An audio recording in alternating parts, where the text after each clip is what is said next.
Hi there, welcome to East Bay Real Estate TV. I'm Lisa Doyle with J. Rockcliffe Realtors, and we have, as real estate agents, we have clients ask us certain questions very regularly.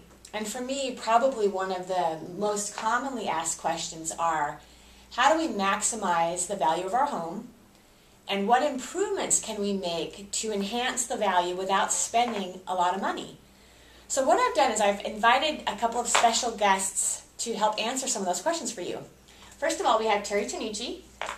Terry is an interior decorator, and so we have two very different perspectives. We have Mark Yarkin, who is an appraiser. And I think together they can answer some of your concerns maybe from different perspectives. That would be really fun. So Terry, tell us the name of your company. I'm Tanucci Interiors, Terry Tanucci Interiors. I'm located here in Danville, have an office in Walnut Creek, and I do interior design / staging. Nice. Yes. And how about you, Mark? I'm Mark Yarkin. I'm a real estate appraiser. I've been an appraiser in the East Bay, specifically in this area, since 1983. Nice. My company name is Yarkin & Associates, and I've been doing this for a while. Yeah, sounds good. So I'm going to start my questions. First of all, I invited the two of them for two reasons. I like them both and highly respect their business advice. But because they come from different perspectives, Terry's going to be more of the advice along the lines of cosmetically preparations to enhance value. Whereas Mark will be a little bit more probably, and then I'll let them answer, analytical on how value is established and where money can be placed in your home to enhance that. So I guess I'm going to ask my first question to Terry. Okay. The biggest question that our clients have of us is, what can they do cosmetically on a low budget? What would be the highlights that they would want to look at improving that would truly maximize their value or allow them to get the most bang for their buck, so to speak? Okay. I think going up to the front door, that having your lawns and your bushes and everything pristinely cleaned and groomed, and the front door is vitally important. Maybe put a welcome mat down, and the surface on the outside of the house is usually cold and hard. So adding fresh flowers or some greenery to the porch would soften it. Okay.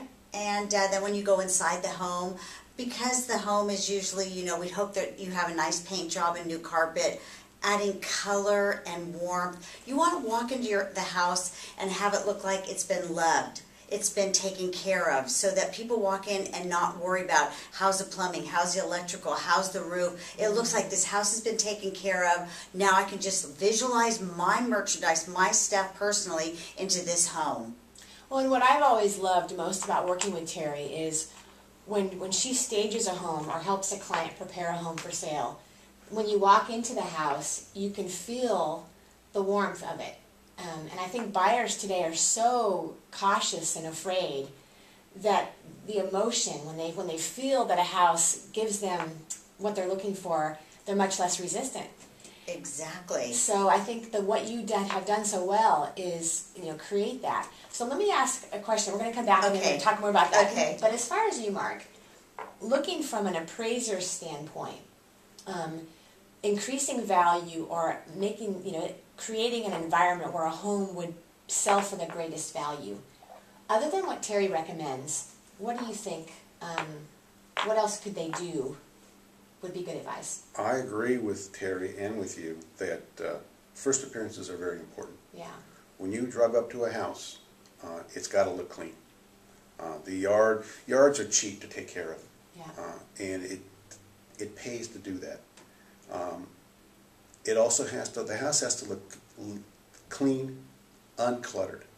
When you walk through a house, you've got to be able to visualize the rooms without knickknacks and stuff on the floor. Yeah. When I walk through a house, generally they're vacant. And earth tones are a big deal. Color. I agree. Yeah. Nobody wants white walls anymore. The house has to be warm looking. Okay. And I think for us, our clients, one of the biggest questions they ask that I think you could truly help them to answer is if they're thinking about selling their home, they all feel like they have to dramatically remodel, upgrade, spend a lot of money to cause their home to sell for the best value. if a person, say, does an extensive kitchen remodel, for instance, how much of that would they propose to get back? Is that worth their while if they just want to sell their home? It's hard to say. On a kitchen remodel, they can range anywhere from $10,000 to $100,000. Right.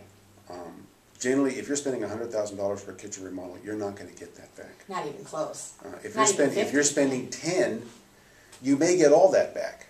But then you got to watch out in the Danville, San Ramon, Alamo area. If you spend $10,000 for a kitchen remodel, you're wasting your money. Right. The buyer's just going to rip it out anyway. Yeah.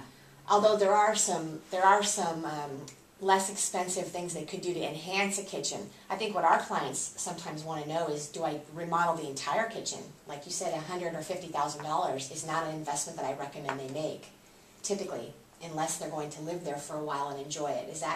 Would that also be your advice? What I have noticed over the past couple years is that tile counters are dated. Right.